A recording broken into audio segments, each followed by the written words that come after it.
What is up, guys and girls, and welcome to another episode of Just Talking To. And this week we have a very special guest by the name of Matt from Medium Rare Games. How are you doing, sir? Hi there. Yeah, nice to meet you. Yeah, thanks for doing this with me. This is awesome. No problem. It's always good to have different varieties of people. And you're from Vancouver, Canada.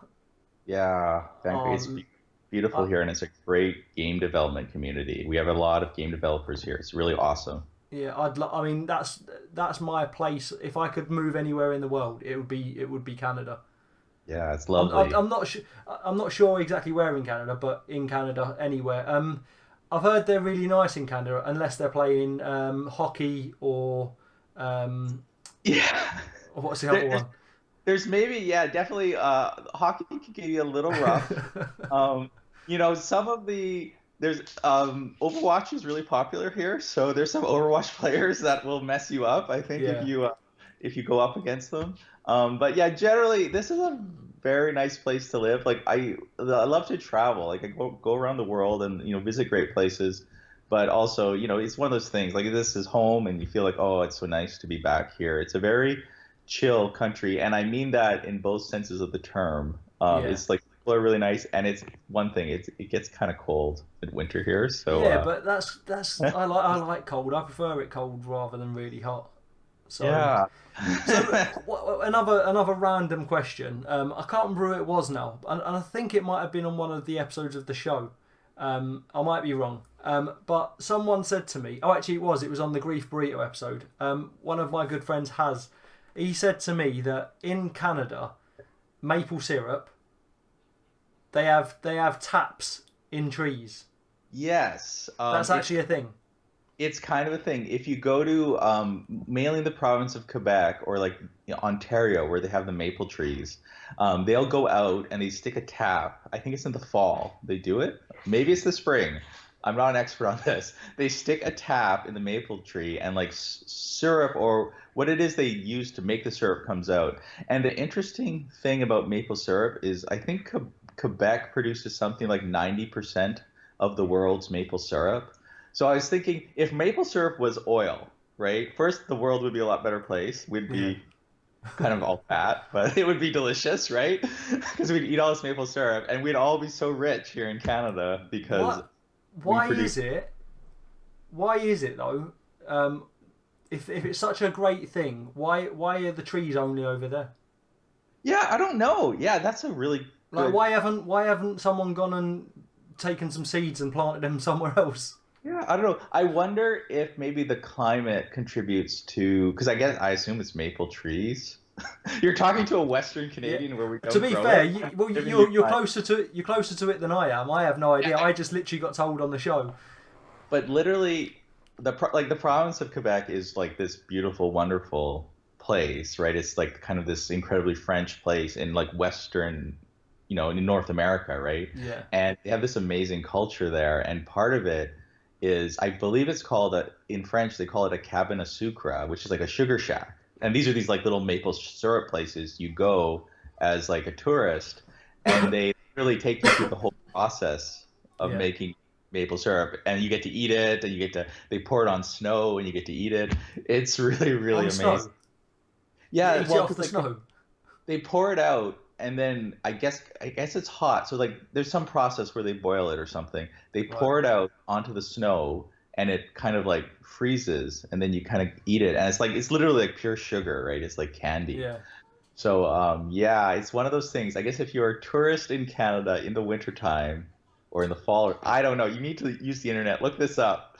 I'm gonna now. I just wanted some sort of Yeah. firm because I didn't want this guy who lives less than an hour away from me in the UK to telling me there's taps in trees that they, Yes. it's one of them things that people will say and then you find out it's actually a load of rubbish, but it's Yeah.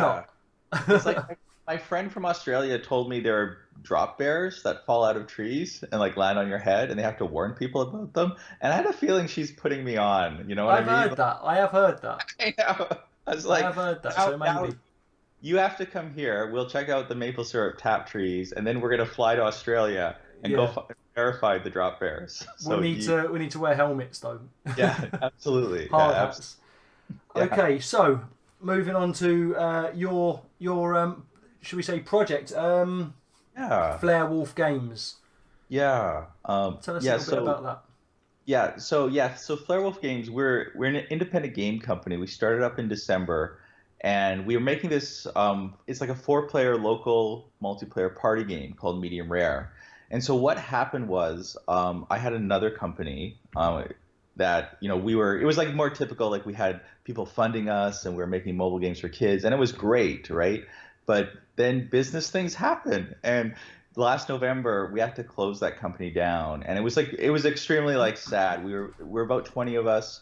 We were very close, and we were like loving making these games together. And we're like, oh shoot, we're gonna have to close this company down. Yeah. And so I got the team together, and I was like, guys, like we can make our own company. We can make a game that we would want to play. And like I said, everyone this is like a group of like millennials. We would get together. I was really lucky, right? They would include me and invite me over, right? When they were having like drinks or something, and we'd always play games like Smash Brothers or Overcooked or like all these fun like couch co-op games that you can play, like Yeah. Mario Party. Like we would play these games, and I was just saying to them, guys, like we don't have to go off and go find other jobs. We could all just like get together. We know how to make this kind of game. Why don't we just start making it? And then so I was able to help because again, like I did in my MBA, I worked in the game industry a long time. So setting up the company, it wasn't that difficult for me. I was able to like kind of set it up. And then, one of the members of the team came on as our lead designer. We have like a lead artist, we have an animator, we've had a programmer come on. So we have a great audio guy. So there's about six of us, and we literally started making this game. And so like if you go to the website, it's like flarewolf.com. You can check it out, medium rare. Yeah, I'll put And that in the description yeah, below as well, so people can check that out and yeah, have a look at more in depth at the game and yeah, thank you. the And company. please send me your comments because it's still very much in development. So if you see it, send me your comments because like we're just trying to make it better, right? We're a small company. We're just trying to make our game better. But so what happened? We started making this game, and then within a few months, we had a very playable prototype. And it was really funny because I went down in May to Pocket Gamer Connects, which is like a great conference, and we're having it down in Seattle.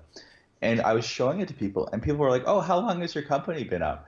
And I was like, "Well, we started in December." And they're like, "You have this much game, and you only started in December?" And I was like, "Yeah, yeah, yeah. Like, it's like all we do, right? We just like come in, we make this game, and we go Yeah. home. That's what we do." And people, and like very like senior game industry people were like, "How can you make this game so fast?" And I was like, "Well, I think a lot of it has to do because like the team, again, we're very young. Everyone is like a 20 something except for me.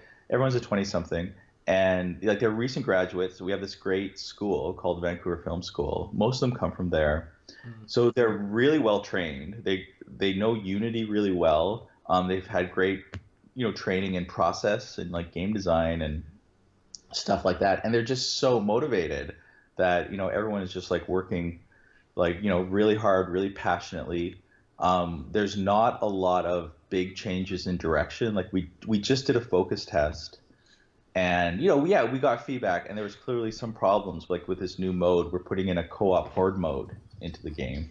There's clearly some issues we need to work on, but it's not like anyone said, oh, we did a survey and found out you now need a totally different mode. No, people were like, no, the Yeah. horde is cool. So it's not like we're having to make huge changes to the game.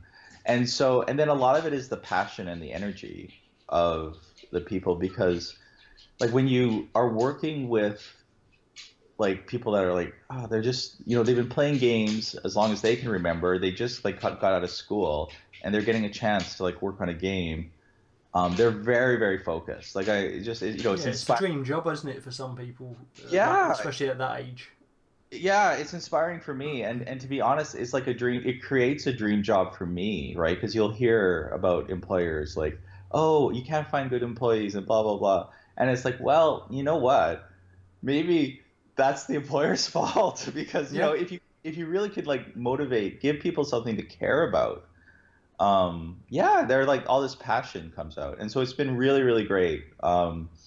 making the game, like again, I've been making games, like I think I might have mentioned this, like the 2000s is roughly like I kind of started in there.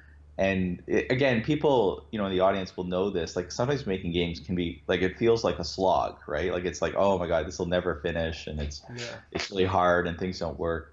There's a lot of challenges, and then this production, knock on wood, has actually been one of the smoothest ones I've ever worked on, with like one of the most enjoyable, fun sort of development cycles. And the funny thing is, we're doing this with like far less resources, as any independent game developer knows.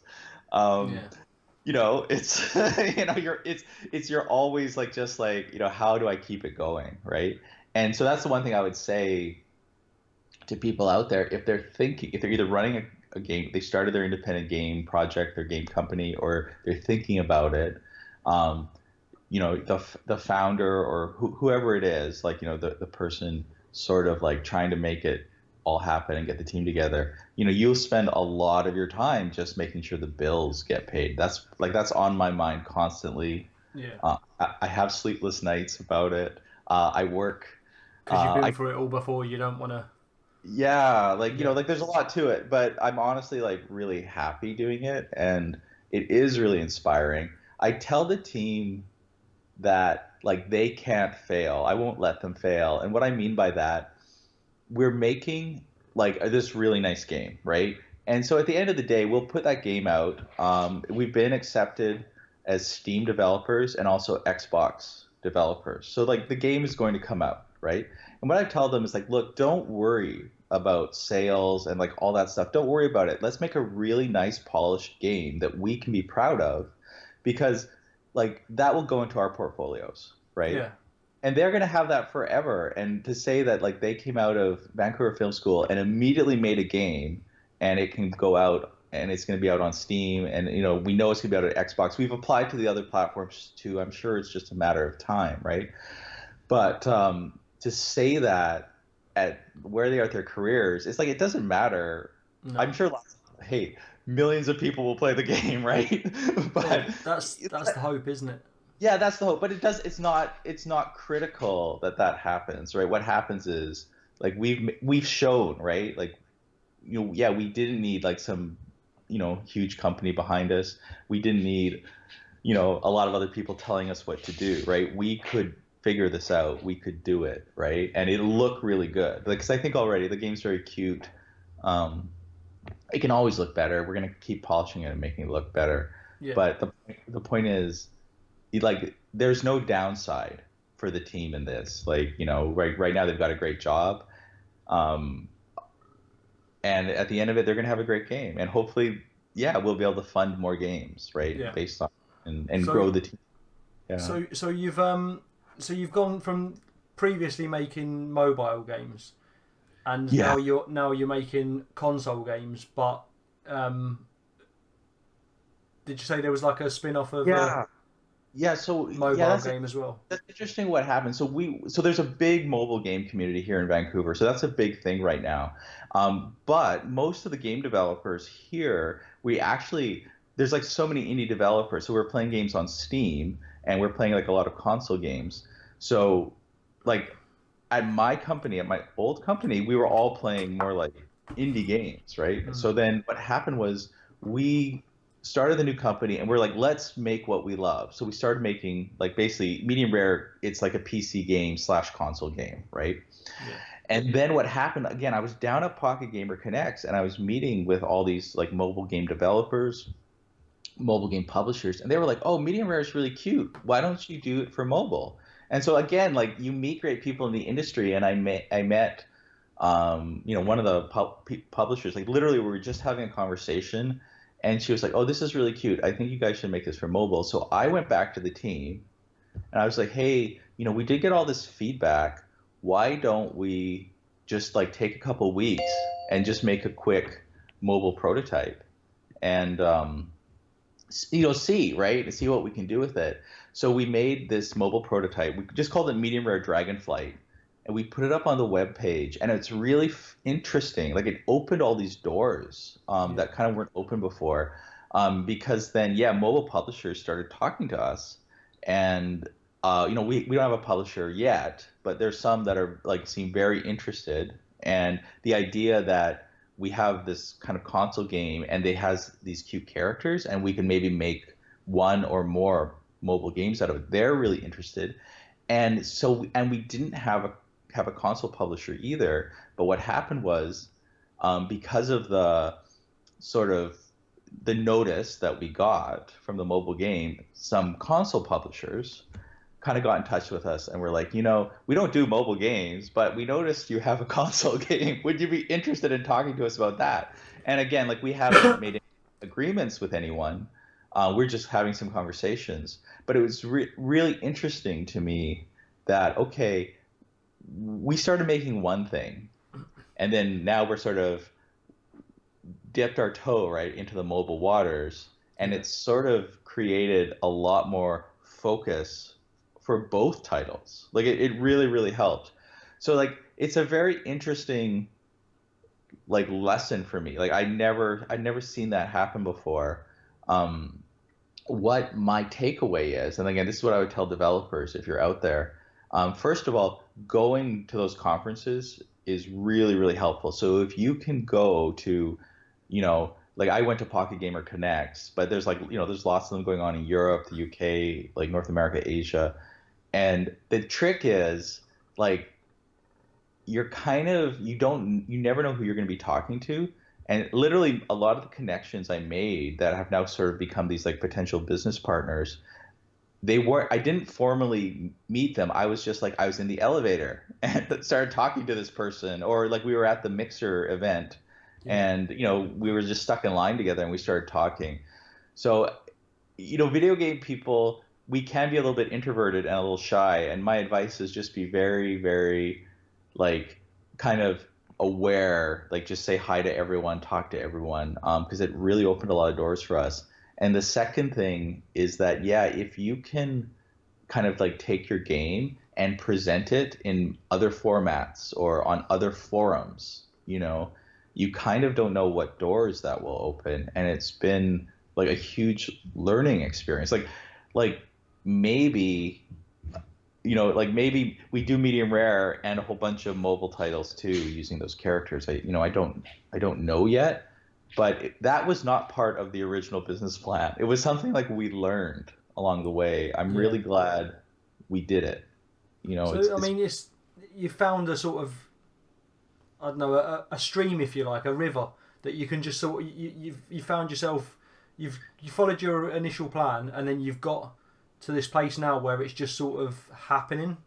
Yeah, it's really, yeah, that's exactly a good way to put it. Is like, yeah, it's almost like you're in a river. So that's something else too. So look, okay, so let me give you guys another thing. So this is like what they teach in business school is kind of like, you have to do your business plan, and like, you can look up, there's like, 10 slides. If you look up a guy named Guy Kawasaki, there's like 10 slides you should do for your business plan, and it's really good. Like I highly recommend doing that.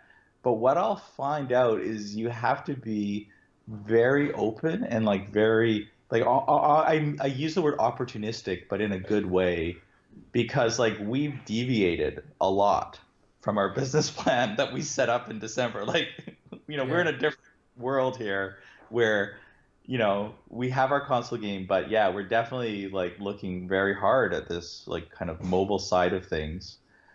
We've deviated a lot, but if we hadn't done it, I don't think we would be in as good a place as we are today. So like that's pretty interesting.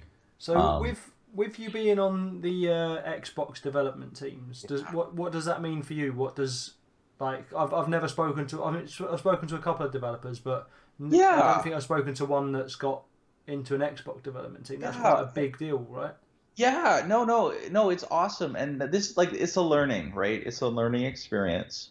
Okay, so the first thing, it is a little daunting, and it's a little hard. It is a little hard to It is a little hard to Sorry, I got a lot of notifications coming up. It is a little daunting, and it is a little hard to do. Um, so what happens is, you're on Xbox, and you're playing the games and you're like, well, like could my game be on Xbox, right? And you're like, I don't know. And then what happens is you like start looking into applying these things, and the processes can be kind of challenging, right? Kind of like difficult. Like we tried to tell the developers, and you start kind of going through these forums and like, oh geez, like well, do I even have that information? So like that was sort of my job, was to start to figure out all these like development things, right? And so we started applying, and what happened was Xbox was really, really transparent, and it was really, really helpful, and it was really, really clear what to do, right? And they were actually very fast responding. So I think what happens is like all the platforms are getting so many applications that like it takes a long time for them to get back to you. So generally I found like it was still like filling out a bunch of forms and like getting a bunch of information together, right? But what happened was um, what happened was with Xbox, you sort of knew like every step along the way, sort of like where things stood or what information you need to give them. And then like literally the main thing is you sort of like write a description of your game. And then we did a couple things that were really, I think, helpful. The team made like a nice, like it's like a back of the box. It's what I call back of the box. So it's like if you remember going to the game store, like on the back of the box, it describes the game. So we made like a sheet like that about medium rare, and we sent that along with like some game footage, and like with all the stuff you write, right? But I thought that would hopefully help Xbox out because like I wanted them to sort of see a couple of things. Like first, who the game would be for. So I have some pictures of who I think like the people playing the game would be, which are like nice, happy millennial people playing games, right? And Is then this the the one other on the thing, top of your yeah, yeah, yeah, on top of your exactly. Twitter profile? And then what happened was, like, they got back to us fairly quickly, and accepted us, and I think like it was like really, really exciting. And so here's and again, like all of them, I'm sure will get back to us in time, right? But the one of the things of being an Xbox developer, once you're accepted, they send you the development kits uh, for free. Like part of being a developer is they give you the development kits. So my understanding, and we haven't received them yet, so again, my details might be wrong, but there are two development kits once you're accepted as a developer that they'll send you, and that's really huge, right? Because like that's the only way you can develop for Xbox. So Yeah. so my understanding of how it works is that like we're making the game in Unity, right? But before you can put your game onto Xbox or any of the other platforms, what you have to do is like basically develop on a Xbox development kit, right? So we're going to run the software through the Xbox development kit, that will make it Optimize it. optimize it for Xbox, yeah. And we will test, right? We get to test it on literally like an Xbox One, like that's what the development kit is in essence, right? So it's really, really important, right, to have it. So that support from Xbox is really huge. Now, and again, I like we're not that experienced, so I'm sure from the other platforms, like it's similar, right, where they'll send you Yeah. kits and you work with them and stuff. But it's kind of a huge deal for us. Like it's just like again, But like we're all gamers. We're super proud of what yeah. we're doing. We love it, and it's like like a lot of us play games on Xbox. Like it's really exciting. Like the team was so Yeah. happy, I right? mean, I'm guessing not every game that gets sent to Xbox, they go, oh yeah, yeah, we'll take it No, on. So definitely. it must be something half decent for them to, Yeah. even go for it. Yeah, so they all review the game. They all Yeah. review the game. Like every platform will review your game, right? And I think what they're doing, I mean, I don't know. Like, and that would be an interesting person to interview, right? Is someone from that side of the business. Yeah. They all review the game, and then but what they are looking for, I'm sure, is like, yeah, does the game quality like look like appropriate like for Xbox, right? They have Yeah. that sort of in mind. They're probably asking questions like, well, like how many of these kind of games do we have already? Because if it kind of like fills a niche that maybe isn't so full for them, they're like, oh Mm. yeah, we'd really love to have more of this kind of game. And so we made a strategic choice with our game. Like we looked at the market, it was about a year ago, and we loved these like couch co-op games that came out, and they were like really, really, excuse me, popular. People really liked them, and but it didn't seem like there were tons of them coming Yeah. out. And we're like, well, whenever one of these great games come out, like one game we were playing tons of, like about a year ago, was Overcooked. We were playing tons of Overcooked. We were playing tons of Smash Brothers. I think I mentioned that. It had like literally just kind of come out in October, right? So we are all playing Smash Brothers. Yeah. And so what happened was we were playing it, and they were so good, and we were just like, why don't we make one? Because we like, first and foremost, we like this kind of game, and it just seemed like there's not tons of them, right? Where it's like if we do like, I don't know, first person shooters or something, it feels like there's not only many of them, but there's several like big people out in the market Yeah. that, well, would we compete? Like how would we compete? Like they're so good, and the graphics level are so high, and we're a small team. But we kind of felt like, okay, we can make like a local multiplayer party game. So to bring that back to Xbox, I'm sure like they considered that, right? And they were like, Yeah. yeah, like, there's demand for these kind of games. Now that demand is probably always changing. It's Yeah. always moving. But I'm pretty sure like, yeah, so my understanding of the process, and I do want to say one more thing about it because it's been really good. My understanding of the process is they do consider the type of game, they consider the quality of the game, they consider your track record as a developer. So they kind of look at, because they don't want to like send out, I think, a bunch of development kits and stuff, and then, well, those games never come out, right? So they're thinking like, Yeah. well, will this game come out? And then something else they've done that's been really, really great is they like afterwards, like, like I sent them a mail and thanked them, and we posted a thing on Twitter to say thank you.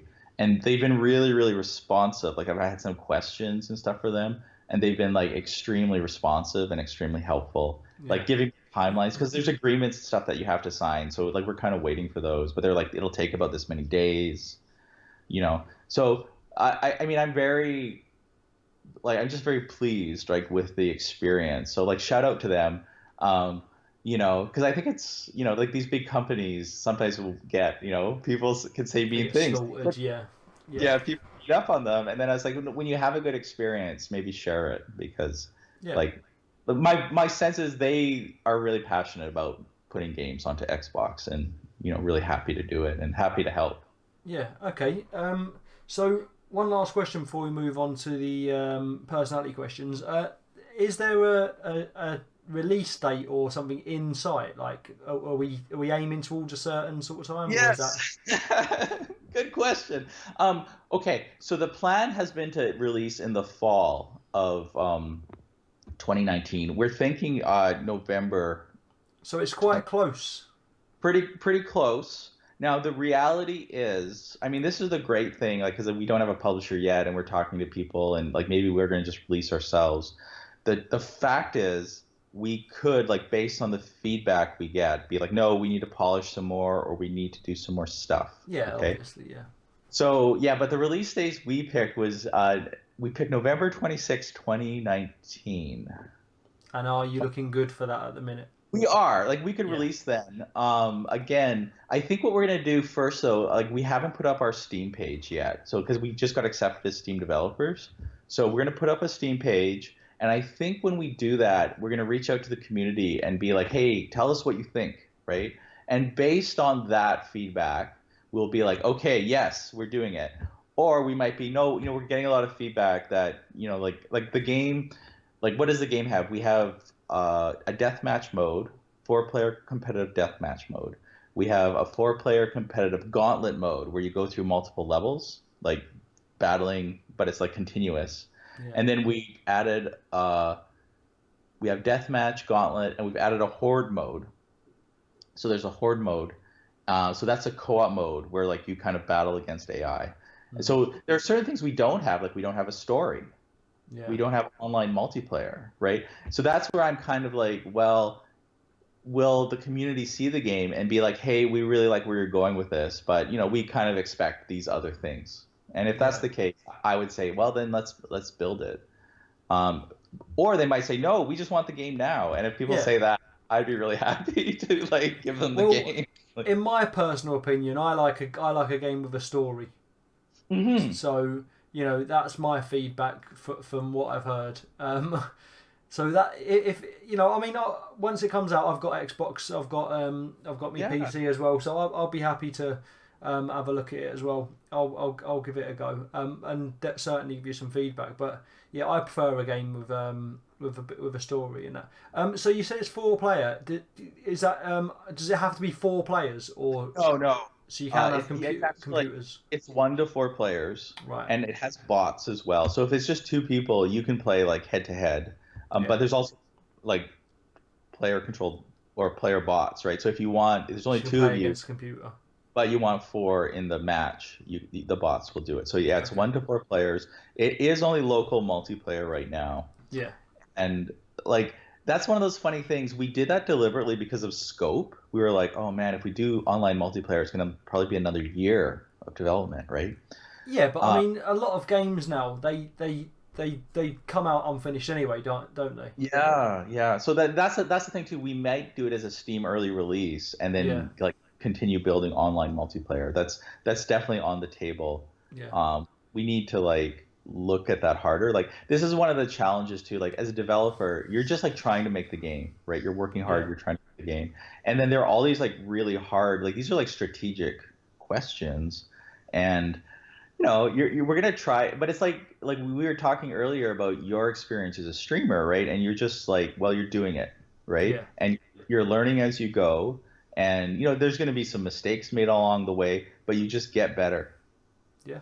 Right? You just learn as you go, yeah.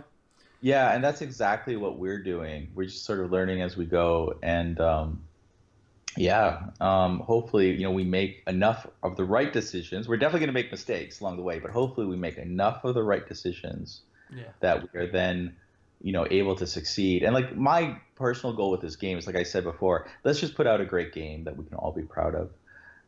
And then the thing is like, the dream would be like we do well enough that we could, then continue funding the studio and make our next game. And, we get better and better and better. That's sort of the... Yeah, and you're on the right path, so that's awesome. That's awesome. Well done. So, we'll move on to personality questions now because we are running out of time a little bit. So we have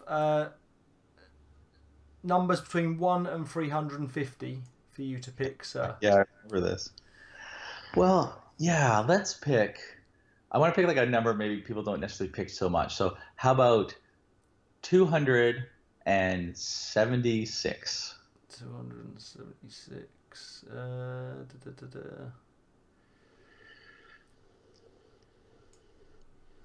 Okay. I don't know the first one.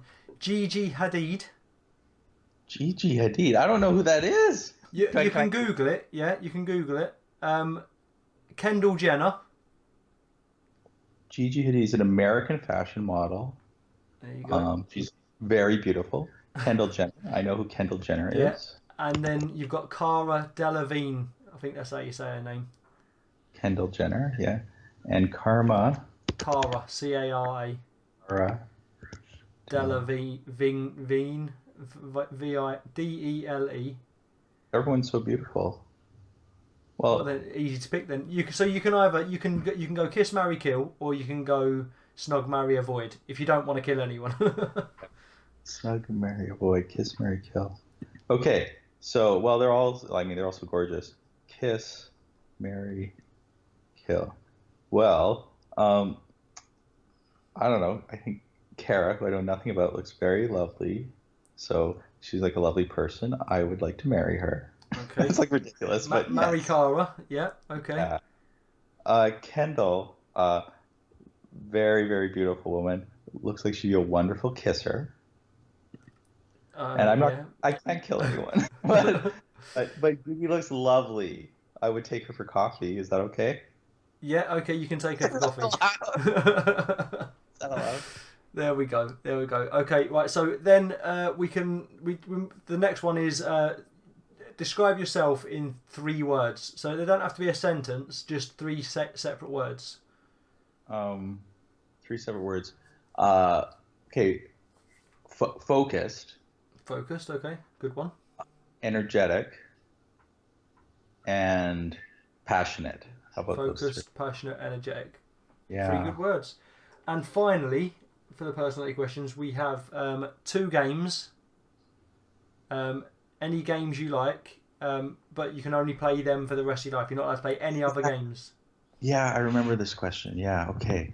And at the time, I was thinking about it when I was like watching your other show. I was like, oh, I was going to but now I've like forgotten. I blanked. Okay, I just got Fire Emblem 3 Houses. Okay. And that to me seems like a very, very long, deep game. Okay. So, again, that's the only game I can play for the rest of my life. And do I get one more? Yeah, you can have 2 games. Hey, oh boy. Well, I better take medium rare because it's my game. Okay. So, Well, to be fair, it seems to have. It doesn't seem to. It's not. It's got replayability, hasn't it? yeah. And then if I find any friends, That's on what I'm this saying. Yeah. desert island, So you can just play. You can just play anyone, and it'll always be different, won't it? So yeah. Okay. they're less likely if there are like.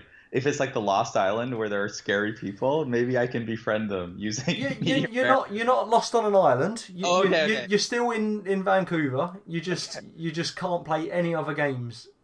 Great. So you've got them 2 games to keep you company for the rest of your life. Yeah. Okay. Finally, before we say goodbye, we move on to shoutouts. If you've got anyone that's helped you along the way, any companies or creators or whatever, that you want to shout out, we normally do 3 to 5 people. Yeah. Okay. So one thing, I have met some great people in the streaming community that have been like really, really just supportive and helpful. So one of the streamers on D Live who's been really, really great. She's ItsMaraLive. And she's like a great streamer. She's really inspirational. She works hard. She's like a nice person. She streams cool games. So ItsMaraLive is really good. Okay, so if you send me the links to them after on Twitter or whatever, I'll put them all underneath the video. Yeah, great. And then okay, so that's one of them. Who else has been really great? I mean, honestly, if you're interested in developing for Xbox, ID at Xbox Live is sort of who you go to, and they're on Twitter, so I'll send it to you. And definitely, if you feel like your game, if you're making a game for Steam or PC. I mean, you should apply to all the platforms, but again, they made the process relatively easy, and so I recommend if you're going to try, reach out to them. They've been really helpful, so they're very good. Oh, and then there's another one. It's a BC company, and their company is called Zasterr, and I'll send you the link and the name to it. And what they're doing, they're like former streamers, and what they did is they set up it's like a new network to help streamers with monetization, and we might do some partnerships with them. I think they really seem to be wanting to help streamers and content creators earn more. I've been really impressed with them. They just seem like really good guys and really sincere and just wanting, because the content creators I think struggle. They create all the content, but as you probably know, it's hard work, and you're not necessarily no one's earning a lot necessarily doing it. Yeah, I'm not currently monetized on YouTube at all. So yeah. So I definitely did give a shout out to Zasterr and check them out. And if it makes sense for you to use their service, to me, I was like, hey, that looks like you're really trying to help people.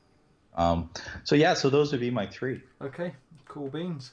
And that's all we've got time for. So thank you for coming on, Matt. I appreciate it, and hopefully we'll get a few more people to play your game. Honestly, it seems like I said, I've spoken to a couple of developers so far on the show, and I've not spoken to anyone who's got through to Xbox or anything that big yet. So very well done on that. Yeah, thanks. Yeah, thanks for mentioning it. Yeah, thanks for mentioning it. And thank you. It's been great talking to you. Really appreciate it. It's been good. Okay. So guys, if you've enjoyed the video, do hit that like button. If you're new around here, subscribe. hit that notification bell so you don't miss any upcoming episodes. And if you want to hit us up in the messages, just drop a message down below the video. And I always say to the other person, if you want to check on the messages as well, in case someone's messaging you, Matt, there might be questions you can answer in the comments. So when it comes out, I'll let you know, and you can check out the comments as well. So yeah, that's it, guys. Thanks for coming. Thanks for watching. Okay, thanks again very much. No worries. See you later, mate. Bye for now.